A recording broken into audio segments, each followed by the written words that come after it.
LSU loses 40-13 to Tennessee. A ton of stuff in this game, and we went long in the post game. Took a lot of calls, a lot of stuff on Twitter, and so you have to kind of go through this game chronologically if you want to get the full context of it, and you really have to start on Friday. Okay. Losing Will Campbell on Friday afternoon was traumatic because the EMS guys had to come out there and get him, and it also put LSU in a position to have to play a left tackle that had not practiced at the position all week. Then, so to lose a guy to an injury and know you're going to have to replace him with a week's time or even a few days' time is a lot different than losing him when they're basically going through their final walkthroughs and then you have to make a change. LSU had to do this in 2020 when they lost Derek Stingley the night before the game, and the results were disastrous. The results, I thought Bradford did what he could, but that put LSU in a real bind. And then to lose Garrett Dellinger in the first half and have to shuffle yet again was really, really tough.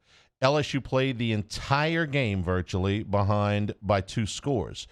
After the opening kickoff, Tennessee cashes in on a short field, 3 and out, long punt return, short field, 3 points. It's 10-0. LSU would never get any closer. So before we talk about anything that happened the rest of the way, you have to understand that LSU opened up with half a line out and behind by 2 scores. That being said, LSU got demolished, and if Will Campbell had played, they would have probably still gotten demolished. If they don't fumble the opening kickoff, they probably still would have lost this game handily because Tennessee's a lot better than LSU right now. The quarterback position alone, which makes all the difference in the world. So when you're behind by 2 scores, it changes the way that you call the game. Brian Kelly went for it on 3 fourth downs in the first half. And I got to believe that if he wasn't down 2 scores to this turbocharged offense, he probably would have called that a little bit differently. But they don't execute on 2 of the 3. The third one was just a bad call. The first one, they snapped the ball too soon. They knocked Boutte off of his route. They come up probably 6 inches short of the first down. I think they kick the field goal there if they're not down 10 points. And I think they probably should have kicked the field goal anyway, but I'll hear an argument the other way. LSU defensed themselves on that play. The 4th and 1 up around the 45-yard line, I thought was a reasonable call. Your offensive line got blown up.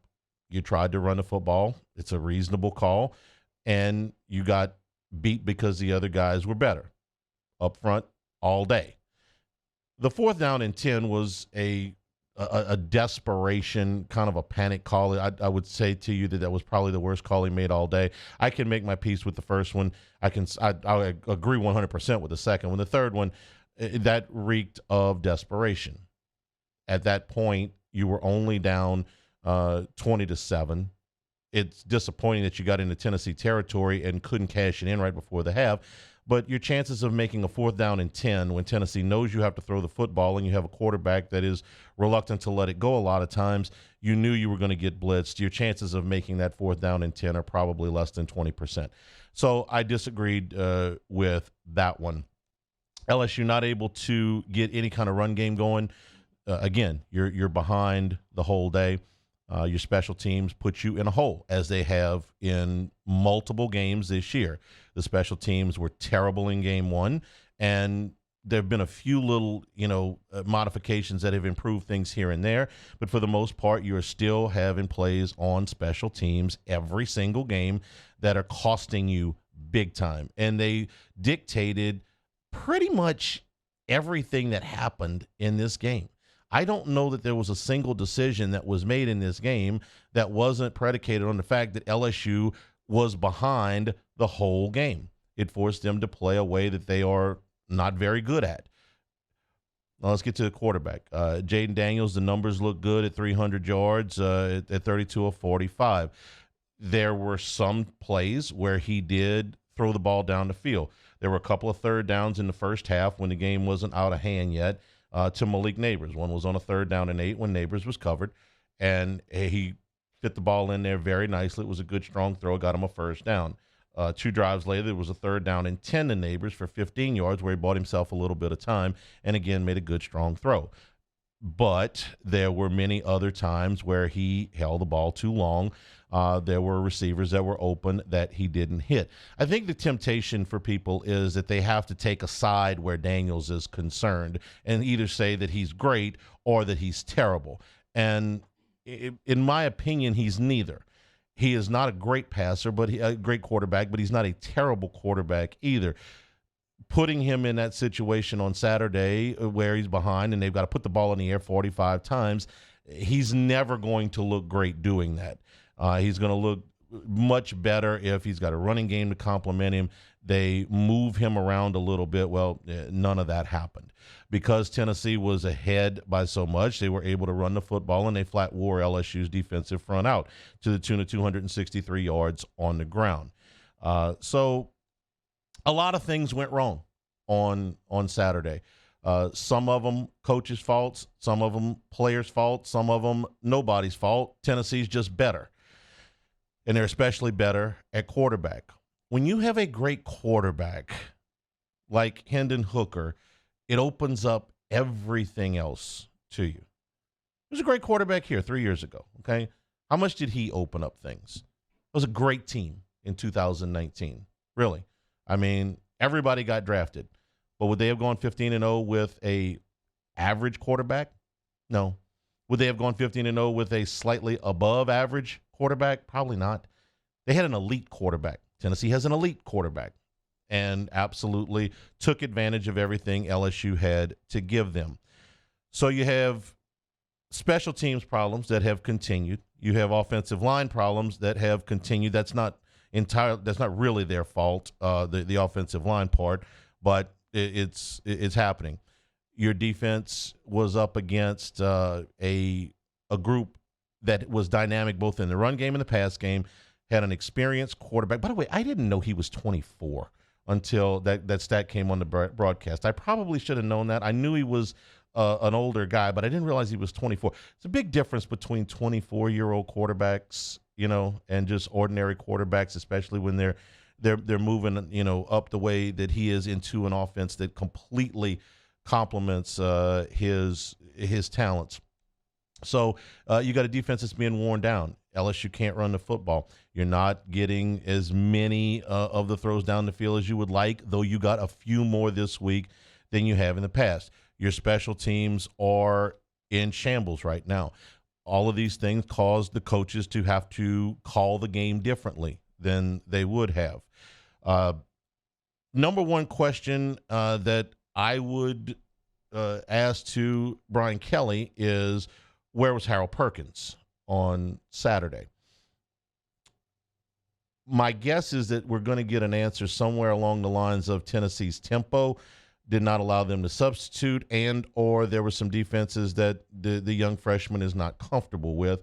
I don't know what they're going to say. Frankly, about a quarter into the game, I thought maybe Perkins had tweaked a hamstring or something in the pregame, but no, he was there and ready to go. He just wasn't on the field. That's unacceptable. He needs to be on the field. He is one of LSU's best players, and it is LSU's coach's job to get the best players on the field. He doesn't know the defense, teach him the defense. Jimbo, teach him one play, okay, and then run that play. Teach him one defense and then run that defense. No, 40 needs to be on the field because 40 is a playmaker, and you have to have your playmakers on the field. Would LSU have won if he had played every snap? Probably not. Tennessee was better. What's my Tennessee was better count going on here in the opening segment? I'm on like 6 or 7 now. You had to 4. Okay, I'll try to speed it up a little bit to make my point. A guy like Perkins is capable of making a play that can drastically turn the game. Would he have done it? I don't know. Tennessee's really good, but he might have caused a turnover. Might have had a sack that stopped the drive. Might have made a tackle that saved a first down. But you got to have him on the field more than he was. That was my biggest problem with the coaches on Saturday, was that Harold Perkins was not in the game more. A lot of this other stuff, I think that, again, the first fourth down, okay, that's kind of a matter of circumstance. The second fourth down, yeah, you probably need to go ahead and go for that. The third fourth down, that was a foolish call. If they had made it, they still are no – that's the other thing about the fourth down and 10. If you everybody understands the consequences if you miss. You set up Tennessee with a short field to add a score right before the half in a game that's, slipping away from you already, and you give them yet another jolt, and they're going to get the ball to start the second half. And no, I don't agree with not deferring and taking the ball every week. I'm going to have the analytics explain to me. I don't agree with it. But the other thing about that fourth down and 10 was if you make it, you're probably still no better than 30, 40% to score. I mean, if you make the first down, you're still out of field, unless you make a big play. But if you make 10 yards there and just make the first down or make it by 2 or 3 yards, you're still not guaranteed to get down and get points. So the percentage, the risk outweighed the reward, in my opinion. If it's fourth down from the 20, then we can have this discussion. But if you make that first down, you're still out of field goal range. You still got to make 1, 2, maybe more plays, and you got 20 seconds left to go. So I disagreed with that call. Now, and the deferring thing, he's got his belief, and I've got mine, and everybody else has theirs. This is what he believes. I don't agree with it. I would defer most games. I think there's some games where you could say you want to take the ball.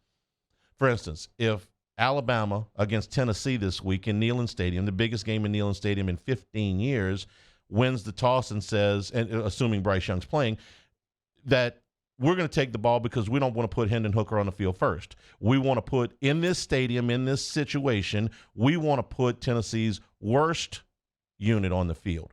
Their offense is better than their defense. We want to go against their defense first. We want to put our offense on the field, try to gain some momentum, try to take the crowd out of the game. I would understand that. But most of the time, you defer. Before you could defer, and I'm old enough to remember this, NFL coaches in particular used to hope that they lost the toss so that they could get the ball in the second to start the second half and the win that they're back in the fourth. But for a long time, you couldn't defer. You just had to take the ball. Well, now you can defer. That's Kelly's philosophy. I don't agree with it, but that's his deal. That's what he's going to do. The other trap, and then we'll move on here, is to, and we fall into it every single year, pretty much in every sport. What you watched on Saturday, you believe will happen the rest of the year, and it won't. It may get better. It may get worse, but it won't be the same. First of all, you're not going to be playing that quarterback again. You're going to be playing some other good quarterbacks. If Bryce Young plays, you're going to play another great quarterback, but you're not going to play that quarterback and that offense again, so it's going to be different. Last year, went to Kentucky, got absolutely run out of the stadium. I know because I was there. Watched them get run out of the stadium for about 3 quarters, and then we found a bar because I didn't want to watch it anymore. And I didn't have to do postgame for the first time in God knows how long. Came back the next week and beat Florida. Lost the game last year to Alabama in, heartbreaking fashion, throw to the end zone at the end, but beat Texas A&M on a throw to the end zone at the end. If you sit here and you say, well, there's 6 games left, they're not going to win anymore, you're probably going to be wrong. They're not going to win any more conference games. You're probably going to be wrong. You say they're not going to lose anymore. You're probably going to be wrong.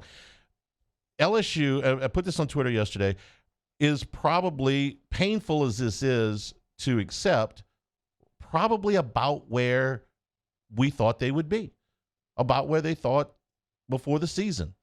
They were about a 6.5, 7-win team. That was what Vegas had them at, 6.5 or 7. That's what most reasonable people, look, everybody wants them to go 12-0. But if you were realistic about it, 39 players at the bowl game, they're dressing somewhere in the mid-60s as far as healthy scholarship players right now. It's about where they're supposed to be. Doesn't mean that Saturday's results acceptable. There's all kinds of ways to go 7-5, and that's pretty ugly what you saw on Saturday. They got a load of stuff to get fixed. They got a load of stuff to get fixed for the rest of this year. They got a load of stuff to get fixed in the offseason. But this is probably about what you thought. They've played 4 Power 5 teams, and they've split them. They have 5 Power 5 games left, and 2-3 or 3-2 is a pretty good bet. So if they beat UAB, and I don't like to reset these record predictions every week, but I'll do it because we're at the halfway point of the season. It's a good starting point. Like, where are they? What have they done? Well, they split the 4 games into Power 5. Yeah, that's about right. What do you think they'll do the rest of the way? Well, they'll probably split them. Yeah, that's probably about right. If they lose all 5 of them and they finish at 5-7, well, we'll have the conversation then. But history tells us time and time and time again that things will change. Are they going to get Will Campbell back or they're not? They're going to get Garrett Dellinger back or not? Is Daniels going to improve or not? I don't know. That's what makes this so fun, right? To come in and see.